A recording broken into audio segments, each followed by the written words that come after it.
the Mindset Athlete Podcast, and I'm your host, James Roberts. I'm a two-time Paralympian and owner of James Robert Fitness, which is an online training, nutrition, and mindset coaching business.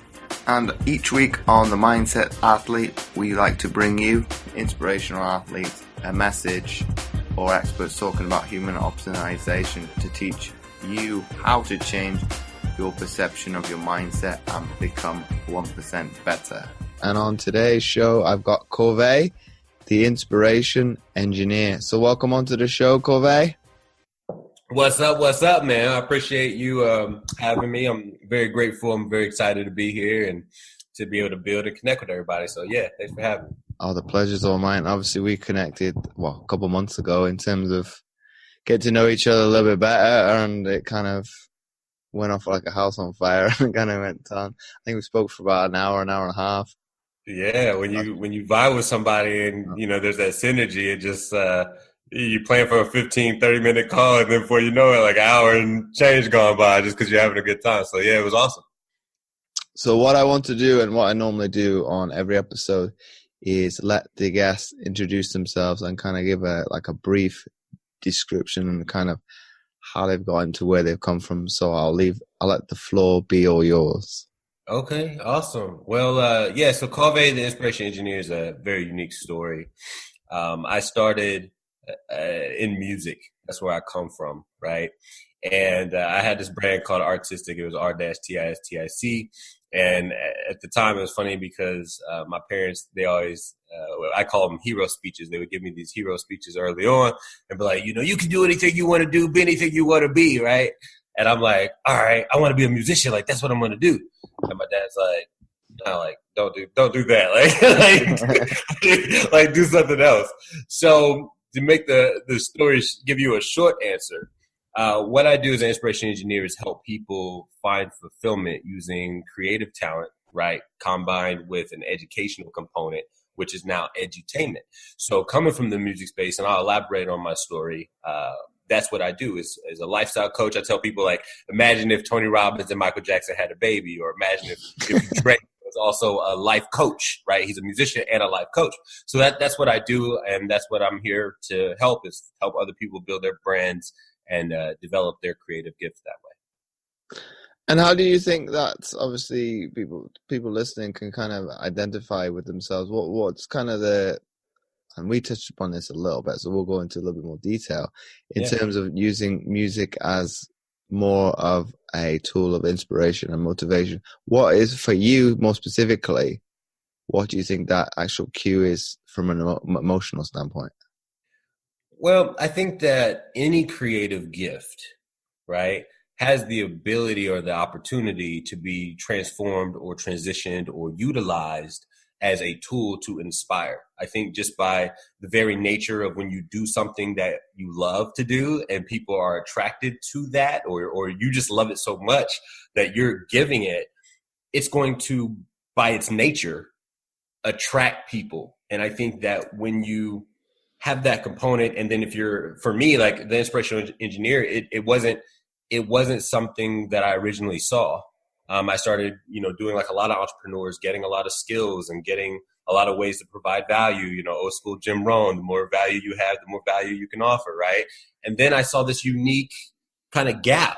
And I was like, man, you got like Eric Thomas that takes his speeches and puts them on hip hop beats. You got Peter Voog and all these guys, and they call it mixtapes, which is a musical term, right?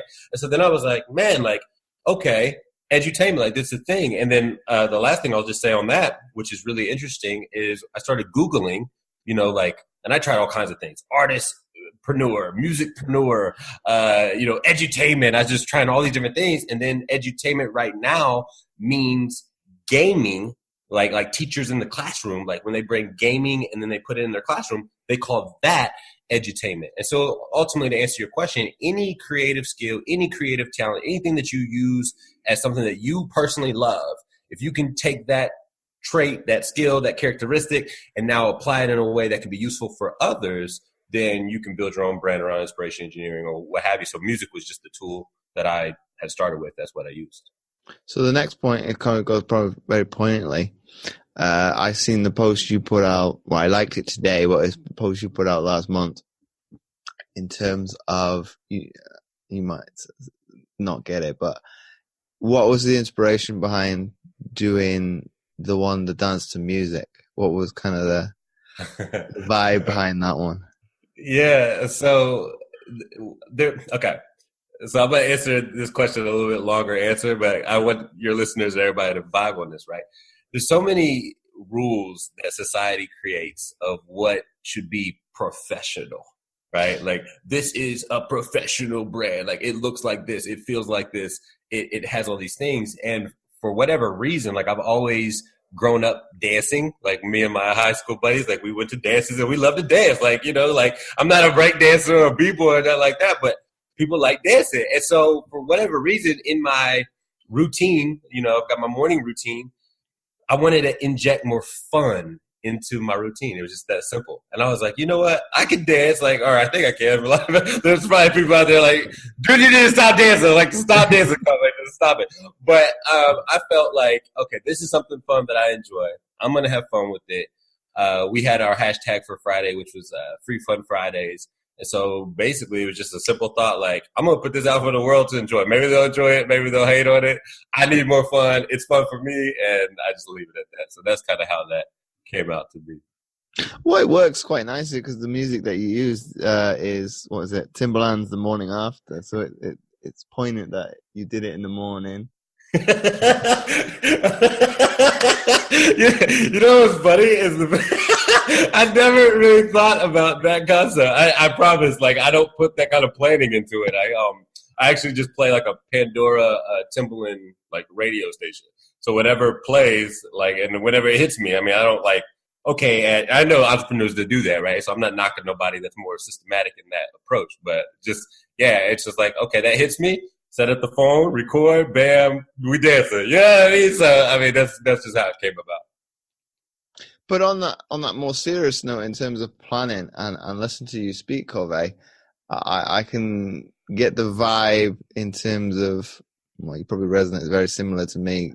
Planning to those extremes doesn't work, and I think maybe because you are quite creative in your nature, you like to do it off the cuff and kind of go with the flow kind of mentality. From what I've found, it's not right, wrong, or indifferent.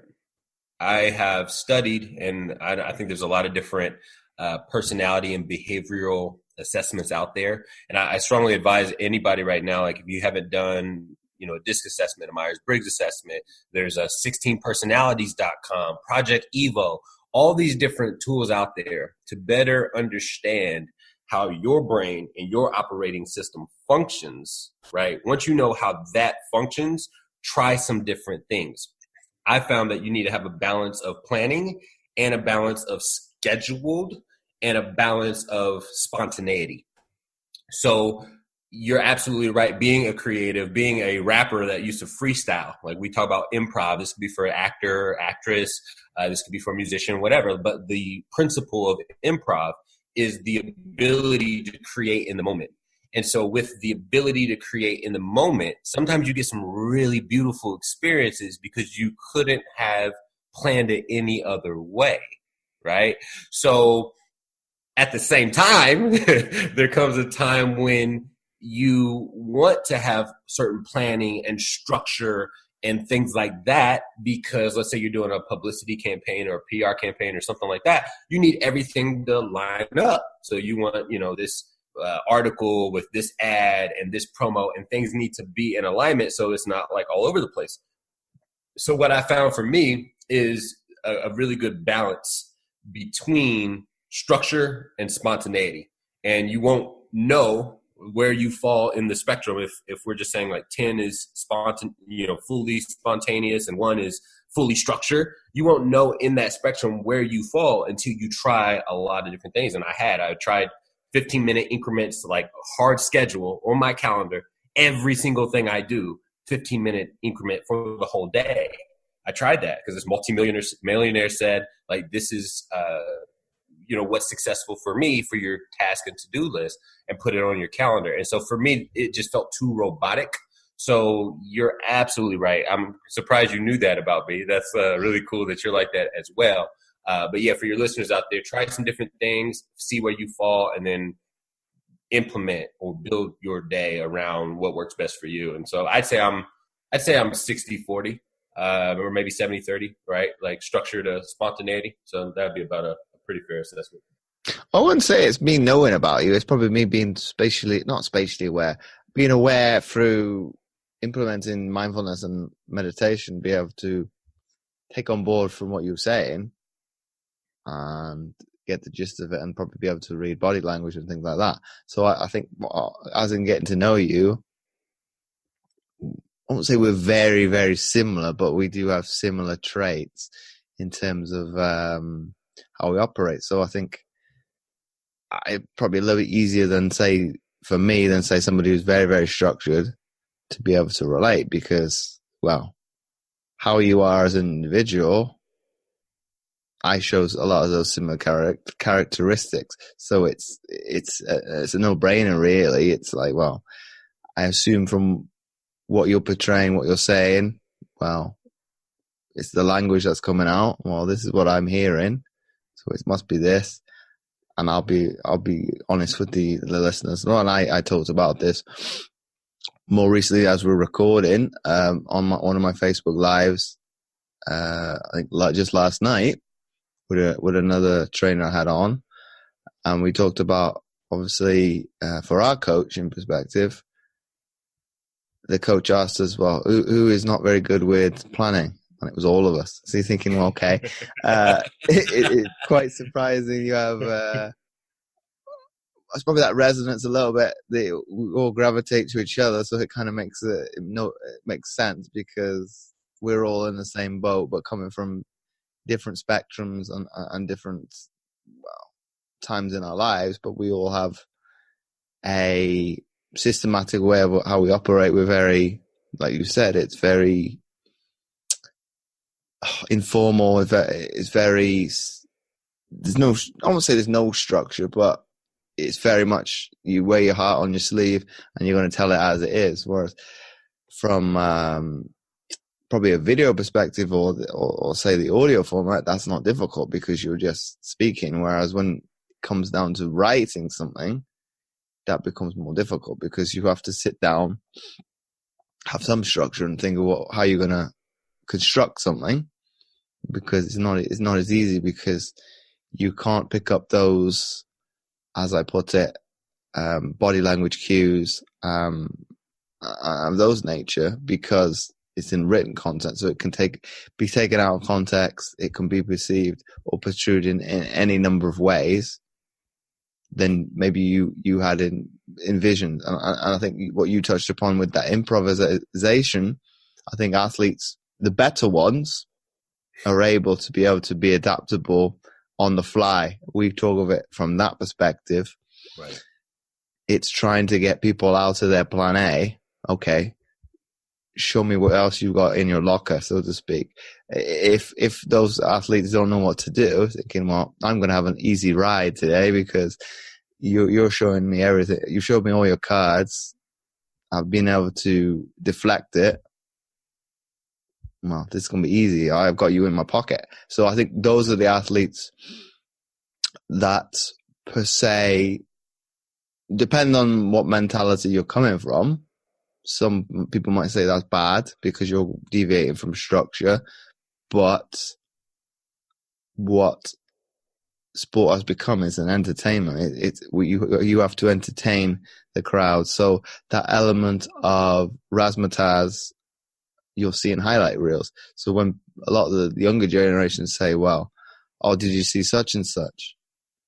And they kind of micromanage a little bit and say, well, such and such play. We'll use James Harden. A lot of the kids that I work with will say, oh, but he doesn't play defense. Yeah. But you're generalizing that assumption probably on a highlight where he's scoring 30, 40 points a game. Well, they're going to show that. Check it out, right? So this is what I've found, and especially since you're everybody that's mainly listeners are our athletes, right? Like, this is really what it comes down to from what I understand, is it comes down to self-awareness, okay? So, again, society says they have these rules. society has rules, and there's a lot of principles that we get from sports, like teamwork and leadership, things like that, that apply to life, period, right? So, society says these rules where you've got to be, society will say, do your one thing and be a specialist, right? Well, when you look at it, Draymond Green, since we're talking about basketball, he's multiple, he doesn't have a specialty. He does everything well. So being that he does everything well and he can be that guy, the first thing that tells me is that society is wrong about that principle. There's a time to be a generalist, Draymond Green. There's a time to be a specialist, Patrick Beverly, playing and locking down defense, since you brought up defense, right? But I think that with anything in life, I love the Bruce Lee quote that he says, and I'm paraphrasing it, but he says water can it be fluid like water. He says water can flow and it can crash. He says, be like water, my friend. Like the way he does. I go back and get my Bruce Lee on. And so with that said, I feel like as an athlete, as an entrepreneur, as a businessman or woman or whatever it is that you do, as an entertainer, it doesn't matter. It makes the most sense, or you're setting yourself up in the best predicament or the best possible situation to be able to be more flexible for all competitors and playing offense and defense, right? Michael Jordan or Kobe Bryant, somebody that can, Michael's hanging in the air and doing all these, he's always adjusting to the type of shot. But not only is he an offensive threat, he's a defensive genius, right? And so, it doesn't take anything away or add anything to it if we compare, when they talk about like the greats of the game, right? Since we're talking about basketball really quick, it doesn't take anything away from a Shaquille O'Neal or a Wilt Chamberlain, who's a big guy that doesn't do that, right? And so then you get to add in these elements where, like, then you look at like a LeBron. Like LeBron's pretty versatile guy where he's got all these different talents, but he plays defense and he plays offense. But LeBron would tell you he would rather pass than score. So it gives him a little different element to the brand. So ultimately all I'm getting at is it comes down to self-awareness as to, are you going to be – my first question to you listening right now, to you watching right now would be this first question. Are you going to be a generalist or are you going to be a specialist with whatever you're doing? That's always going to be your choice. Are you going to focus on mastery of one skill, or are you going to master a few different skills and be a Draymond Green? Then the second thing I would say is, do you want to win on just certain types of opponents, or do you want to win no matter who you're facing?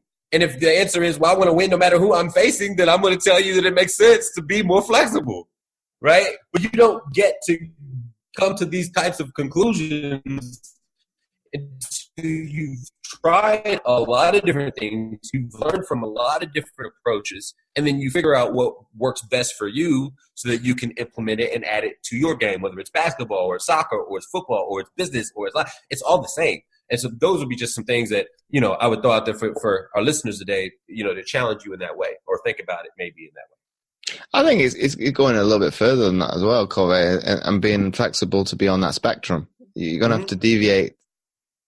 If you went into psychologically from speaking, it's a growth mindset. It's being able to be whatever you need to be at that particular moment to be adaptable. Obviously, I was on a show before we came on, another recording, and I talked about it in the light of, obviously, from a Darwinistic perspective, you either adapt, evolve, or die. So in that no simple term, that's how nature operates. You either evolve, and that's a kind of continuation of that spectrum of being flexible, or you go out of existence. It's a simple way of looking at it. It's quite cutthroat in the mannerism and looking at it, but in all reality, we live and we die. So I think when we come to term, be able to be accepting of that, and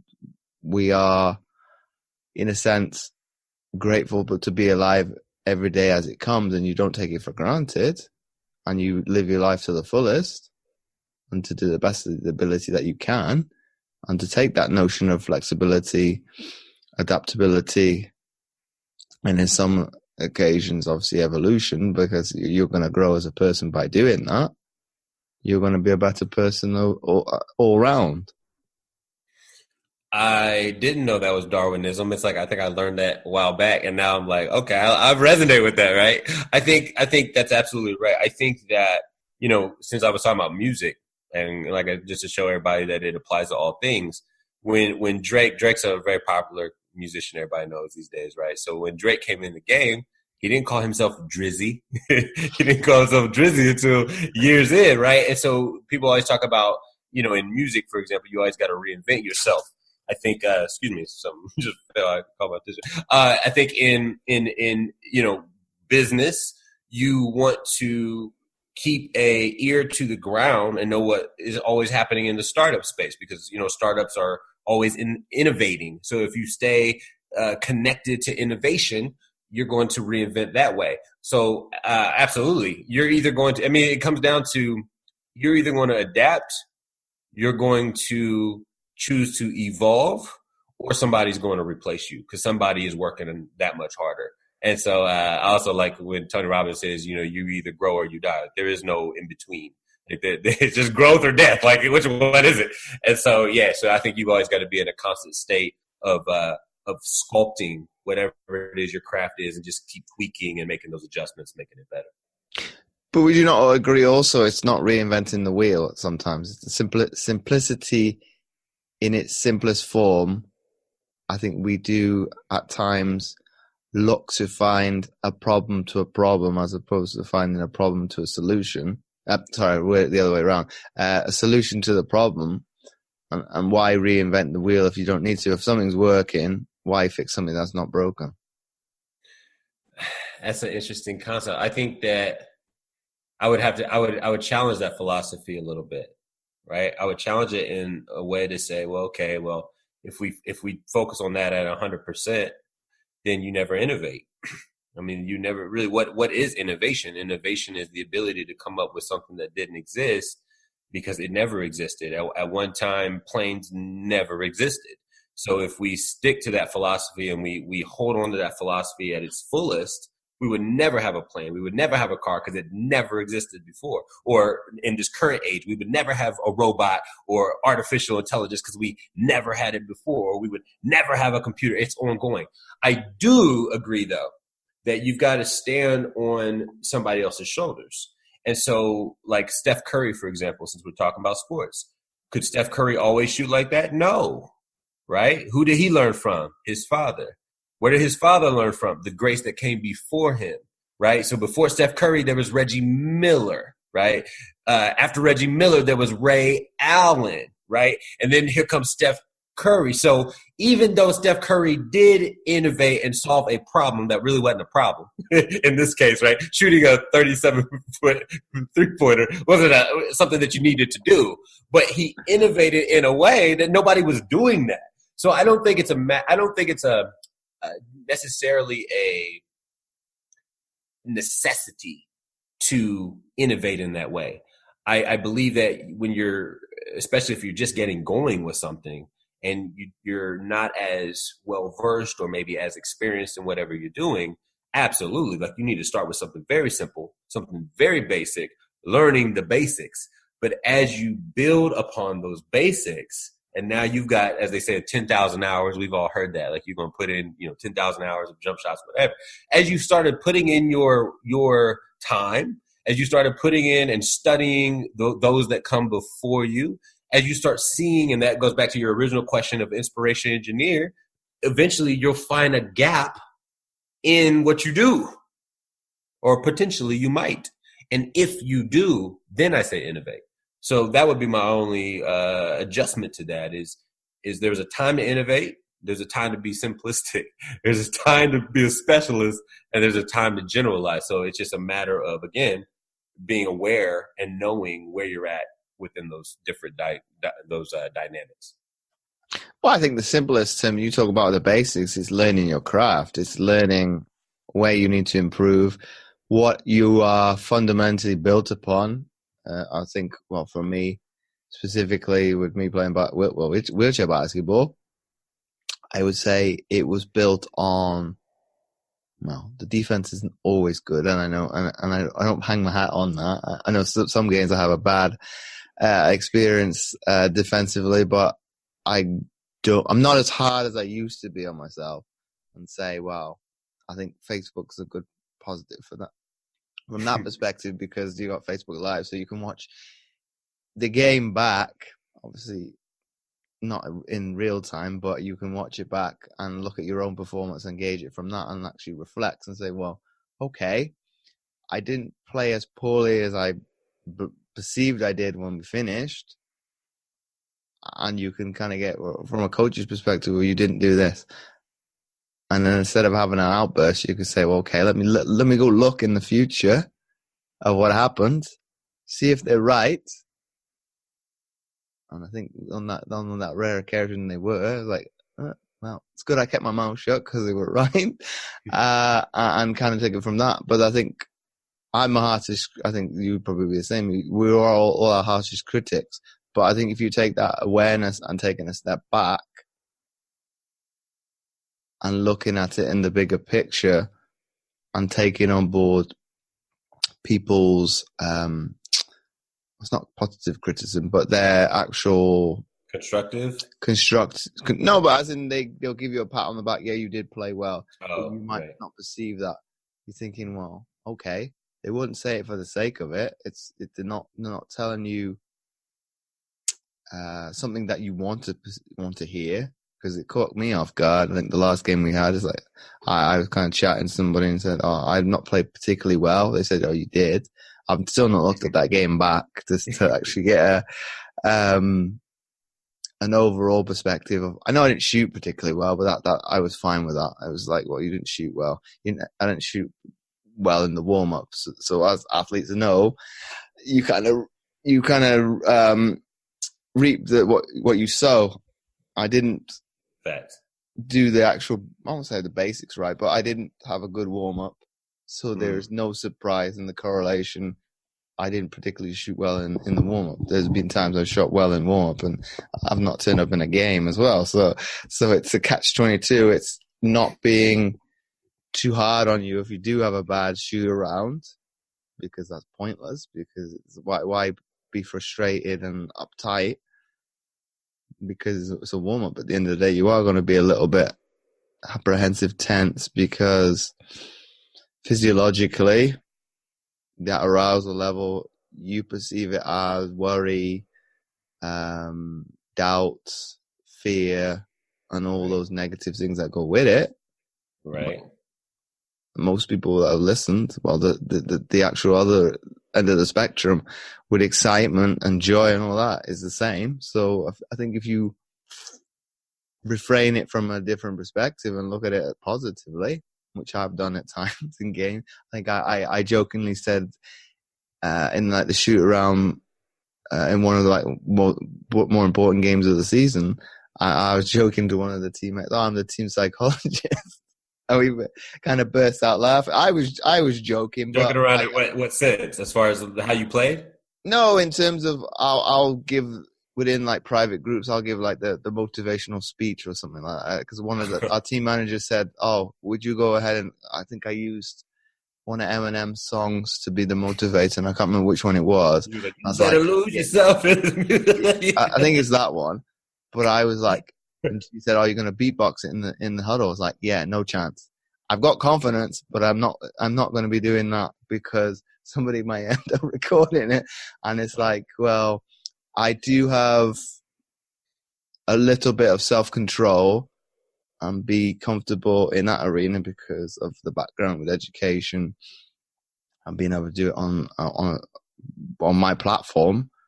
But that's maybe a step too far. It's going outside of, I wouldn't even say a comfort zone. It's kind of overstepping the mark a little bit. It's like, well, you're kind of making it a little bit farcical a little bit. So it's, at the end of the day, yeah, it's sport. There is a time and place where I don't think I've spoken up yet, but I've asked, well, if and when we make the playoffs, can I do the pre-game speech instead of the coach? He said, yeah, by all means. So nice. It's coming up with that idea. So that's kind of the motivator for me. Well, okay, let us turn up every week and win games. I think we're like on a 10-game win streak. Nice. And get us closer to that goal. of making the playoffs because it's not happened in the last 3 years. So they don't come very often. I know some people will say if you're on a kind of a dynasty within high school, maybe collegiate sport, you have that luxury. But if you were in somebody else's shoes that's kind of gone from a barren run, a dry spell, you'll clutch it with both hands. Or I might not get this opportunity again. Let me grasp on it and soak up every ounce of, how would you put it, this positive experience. And it's like polar opposites of seasons we have in the past. It's like as if the ones where seasons haven't gone wrong, it'd be like a toxic atmosphere. It'd be, like the blame game. It's like, well, you're not stepping up to the mark. Whereas everything goes back to probably the root cause of why everybody gets into entertainment or something they love. It comes down to that emotional connection towards it. You're doing it because you find it. You get the satisfaction and the fun aspect of it. So I think we take everything from practice into games. So it's as if it's a pickup game. So it's the actual seriousness is there because it's obviously win or lose mentality. Well, check this out, right? There was this quote. It's funny you bring that up because there's this quote I posted on Facebook. I forget where I heard it, to be honest. But it said, sweat more in training and you'll bleed less in war. Sweat less, or excuse me, I said that inverted. Sweat more in training. Did I say sweat? I don't remember what I said, but y'all know what I meant. Sweat more in training and you'll bleed less in war. You'll bleed less on the battlefield. And I think that how you play is going to be, in whatever you do, is going to be very parallel to how you practice, right? How you practice is everything, and how you play. I think that the principle of your practice mentality. I love. I'm not a big Kobe Bryant fan, but I love when we think about just like a hardcore work ethic. I love that hashtag Mamba mentality. You know what I mean? Like if you got a Mamba mentality in all that you do, you're a savage. You know what I mean? That's just, and I say that with all the best of love. Like you are an absolute savage. And so I think that people that strive for greatness, and it comes down to also what your goals are. Your goal right now, or you get satisfaction, or you derive, meaning and significance from being that Drew Brees in the huddle that gets everybody hyped, right? Like says those words to get everybody pumped up and inspired. I think about, Drew Brees or Ray Lewis. I don't know in basketball who gives great opening speeches. I mean, that would be something interesting to figure out. But you get meaning from that. And so I think that, again, when you study the greats, when you decide I'm going to be great, that's something that comes with the territory, which is the practice aspect. It's I love the other thing they say, which is like people get rewarded in public for what they do in private. And so what nobody else sees when you put in all that work and all the grind and all the effort, that's the person that shows up. That's why Steph Curry can shoot the way Steph Curry shoots. And just going back on that, we were talking about Steph Curry earlier. Just go one more thing because I didn't mention this earlier and I wanted to go back to it before I forgot. Steph Curry is also very bad for the game.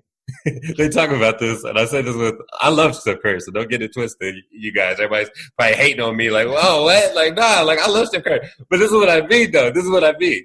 You got to master your layup game. Like, there's kids that are like, 18 and below that are trying to shoot Steph Curry shots because they're inspired. It's like, I need you not to do that right now. I need you to get a mastery around a layup, right?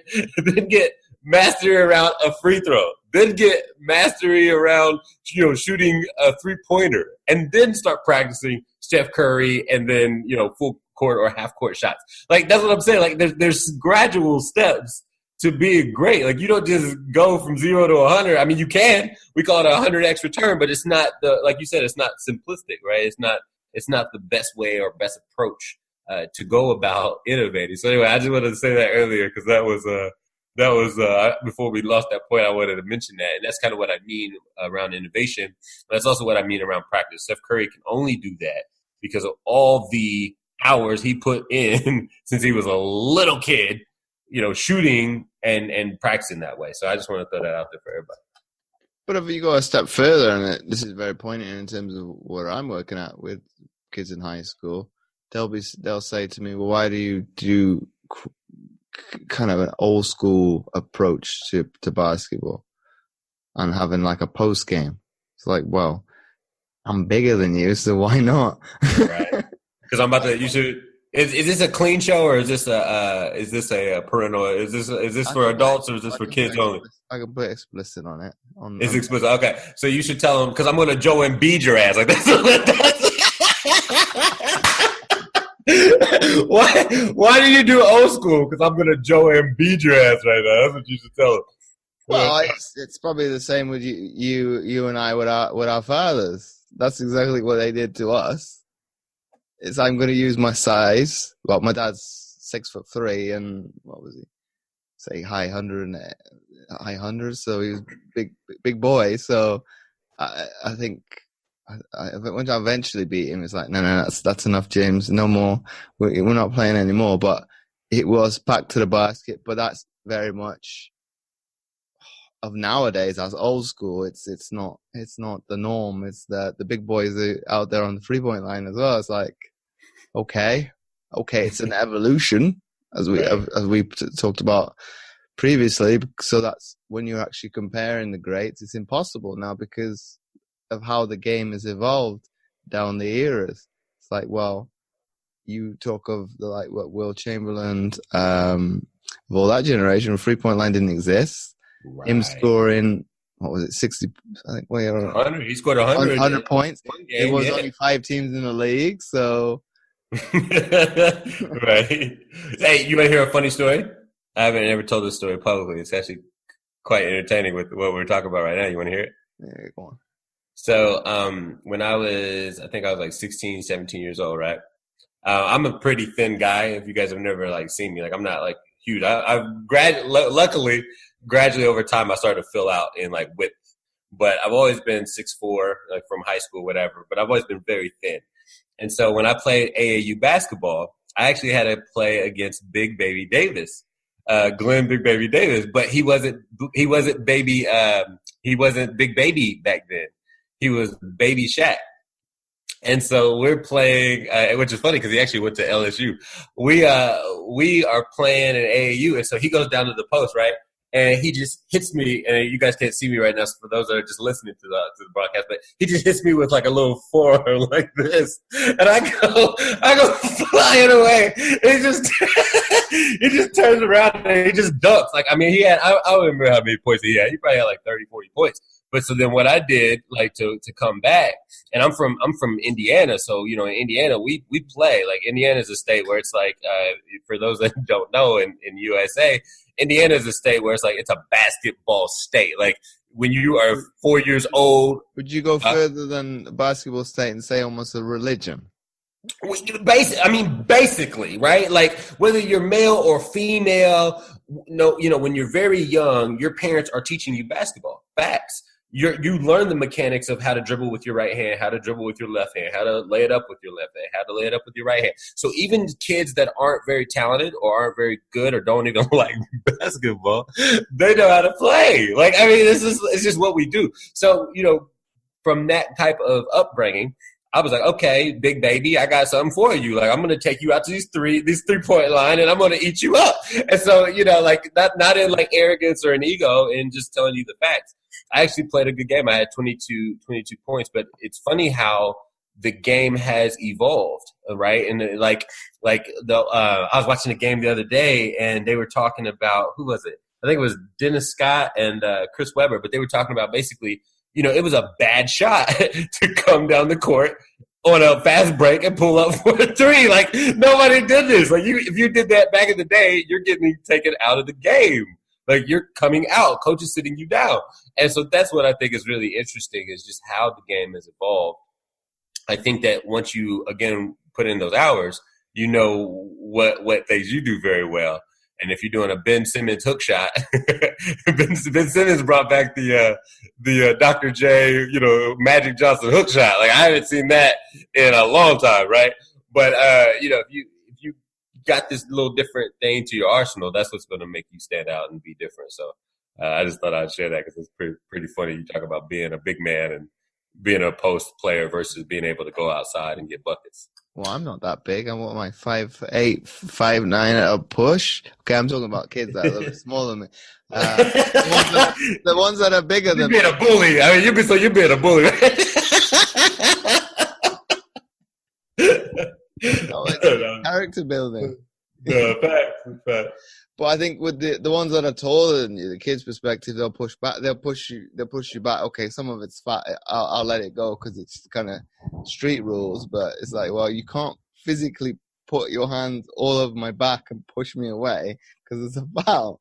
So I was like, I'll let it go because it's gonna make you have to play. But then you should really position yourself a little bit better and use your body. But that's maybe because he doesn't have to play against people his own. I think there's maybe one kid that's similar height, but he can impose himself physically because he's a little bit more stocky. So I think because he doesn't have anybody of similar stature, I can bully people. I don't really have to do certain things and say, well, don't go and do that mentality you had. Well, step out to the 3-point line and airball it and things like that, and do the basics right, and impose yourself. Because if that's a plan A, it's quite hard to stop. Then you have to double team, and then somebody's wide open. So I think it's having that perception and being able to step back and read the game, whereas I can do that. You talked of LeBron being pass first.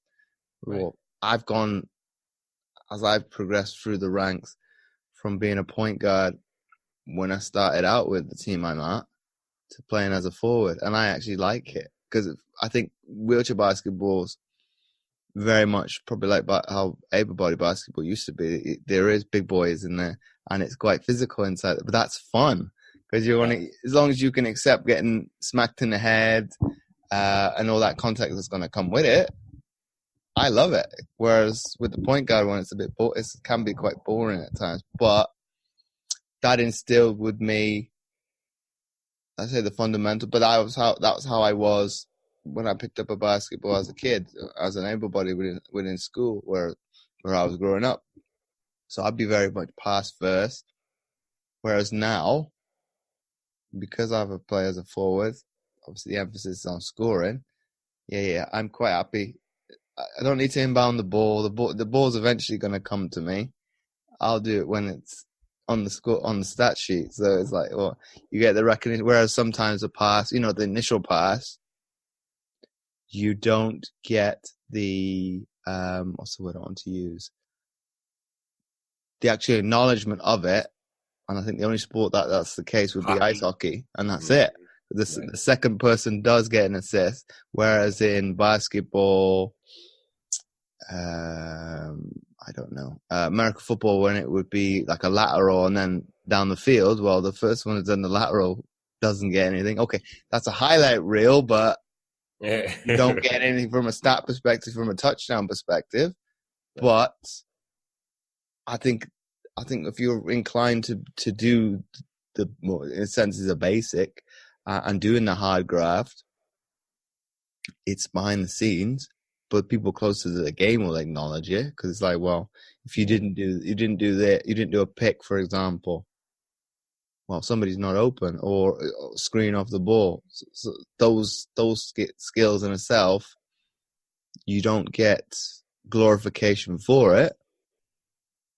But if they're done correctly, they make a lot of damage. Well, here's an interesting concept, right? So I want two points on this. So first thing, it's funny because I got some of this as well. But it's funny that you went inverted from guard play to post play. I went from post play to guard play. And I prefer being like the ball handler, even though I'm not the best like dribbler guy, but I see the court very well. So I think that's really interesting and funny that you brought that up. But here's what's up that I found, and this kind of goes back to, again, do you want to be great? My question to you and to those listening, not as like a rhetorical question, like not necessarily for someone to answer. Do you need the glorification?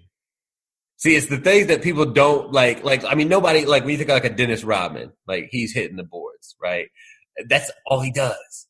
But I mean, that trait and that skill is a game changer on a team, right? Like the Bulls wouldn't have been the Bulls. Jordan wouldn't have been Jordan in the latter years without Dennis Rodman. Facts. I mean, there's not too many people that would argue that point with me. On a football side, since we talked about football, like the offensive linemen don't get no props. Like they never talk about, you know that? I mean, it's I think, honestly, probably for real, I can probably count on my hands, my hands. I can probably count on my fingers the amount of times I've heard a commentator mention like an offensive lineman who's outstanding. You don't ever really hear about the offensive lineman. We hear about the running backs, you know, the Emmitt Smiths or the, you know, LaDainian Tomlinsons or whoever, whatever running back you want to throw out there. Walter Payton for our old school listeners, whoever you want to throw out there. So but do you need the glorification? Because I mean, hey, if I'm on some Tom Brady, Kobe Bryant, Michael Jordan, let me count my rings. You know what I'm saying? Like if everybody is basically doing that work that doesn't get necessarily the glory, if people can kind of put that on the back burner, I mean, at the end of the day, like you said, you try to get to the playoffs with your team. You try to figure that out. So what's more important? I need to get the glory and the stats, or do I need to get these wins? And then the very last thought I had, and I wanted to share this as well, for those that are younger listeners out there, no matter really what age you are, but if you want to get dope, like if you want to really get like skilled, play with people that are older than you and much better than you. Because that's how you get dope. You get dope by playing with people. Like, by the way, how old are the kids that you're playing against? Since you said you're so much bigger than them? They are in high school, so they're in high school. But they do but they do dish out smack as well. So that's you want to talk, okay? You got to back it up. Because what was he saying? Oh, he said to me recently, "Oh, you're trash." You also cheated because we were playing to 5, and then the score changed. Let's go to 6. He obviously wanted to 6, but I've already won. So that's bending the rules. So I was like, well, how many times have you supposedly beat me? So I'll give you that one. I'll let you have that one because you kept going and you had that work ethic. But I've beaten you since last year. So okay, it's a year to 2 days. Like that is our record. So it's that one. It's whereas the ones who I've lost to, it's pointless. Why am I going to embarrass myself anymore? I've lost once. I'm not going to be humiliated. I tell you something funny too, because I also want to contradict what I just said. Age isn't really necessarily the factor either. It's really about skill. Because this is a funny story that happened last year, right? So I usually play basketball nowadays at like LA Fitness, which I don't know if you guys have LA Fitnesses out there or not, but LA Fitness. And so there's these guys that are much older than me. They're in their like 45 to the oldest dude was like, 58, 62, right? And so they're over here playing, and I come in, it's like 5 a.m. in the morning, 6 a.m. That's when the older guys usually get it in. And I was like, man, I want to play, right? So I walk over and I was like, yo, like I would love to play. And they was like, you got to be 35 to play. And I was like, well, I'm 33. I was like, but I'm from Indiana. Like I always use my Indiana credentials because it gets me a lot of a lot of clout. I was like, I'm 33. I was like, so I'm from Indiana. I was like, and I know how to play. I was like, so this is like the funniest thing that's like ever happened to me on the basketball court as far as something funny. But I was like, yo, what I'm saying? I said, I just won't play as physical. I was like, and I play a very structured game. Like, I play a very formal game. And I was like, we'll have good times. And they was like, okay, well, just don't be as physical. And I was like, all right. So I'm giving it like 7 out of 10, 6 out of 10, like thinking like, okay, it's going to be like, the less physical game I've ever played. These guys, they were the most aggressive guys I've ever played. Like right when I get started, I get immediately like arm check. Like, but I don't mean it's like I used to play in Philadelphia. So Philadelphia, they play like if you're not bleeding, don't call foul. Like you don't call foul unless you're bleeding. Like that's facts. So it was funny because these guys, I mean, they hit me like, and I don't mean just like one guy, oh, that's a one-off Cauvee. I'm talking about multiple dudes were being mad physical, and they were like 45 to like low 60s, and it was so funny. So it doesn't necessarily mean I don't want to discredit anybody out there that's just like crushing it, and maybe they're really young or maybe they're really old.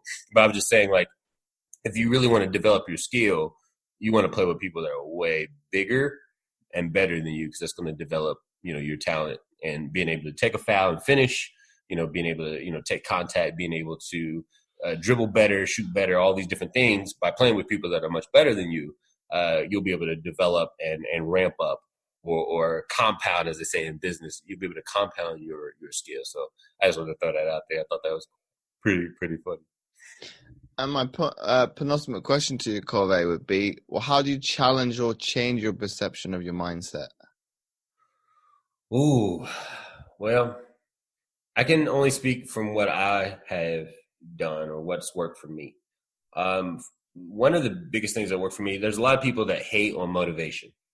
And I don't say this because I'm in the space of being a motivational guy. Like, I don't want people to think I'm biased, because I'm not. I like the saying that says basically, like, I shower every day because you want to stay clean. Like, so I listen to motivation on a regular basis to keep a positive mindset. So one thing that you can do practically, one thing is to listen to people that inspire you, motivate you, and are successful, because it's a high probability they're teaching you the principles that you need to hear. That'd be number one. Number two, willpower, I think, is different for everybody. Resiliency is different for everybody. So how do you become more resilient? How do you get more challenges to overcome? First thing you got to do is decide that you're going to overcome it, right? It's the little thing. Know this, guys. Like, know this right off rip. The people that are great are no different than you and I.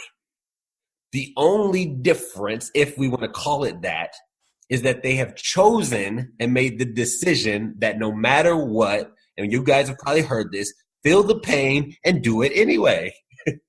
It's not that they don't feel pain. It's, I'm going to feel this pain and I'm still going to do whatever it is that I'm doing. So that right there in itself is going to build up your resilience muscle. So one, listen to programming on a regular basis, things that are going to give you the mindset that you need by listening to others who have the mindset you want. Number two, when challenges come, and they're going to come, go ahead and accept the challenge. You're worthy of it. You're built for it. Take it. That's going to build up your strength. And the more that you do that, I think that compounds into a healthy, strong mindset. And I think that the more that you do that, the third thing that I'll say, since we got 1 and 2, is something that has really helped me is to journal. And I guess I'll combine these: journal and meditate. Right? Journaling gives you the ability to reflect on all your thoughts. You were talking about being on a Facebook Live and watching your gameplay, right? Watching it back. So journaling is kind of like a game breakdown of your thoughts for the day. So add journaling in there. And then, like I said, my number 3 is journal and meditation. Meditation allows for us to kind of debrief or release or refresh. And so those 3 things, I put up 2 fingers and said 3 things. Those 3 things, those 3 things would be the practical steps that I would take to getting a strong mindset if I didn't have one. And my final question to you, Cauvee, before we wrap up the episode, is if you had to summarize what we've been speaking about into one sentence for people to take away, what would that be? If you want to be a top performer and you want to be great, study, follow, and execute, or adapt, grow, and evolve around what the top performers do. So once again, Cauvee, thanks again for coming on the podcast. Thanks for having me. It's been my absolute pleasure.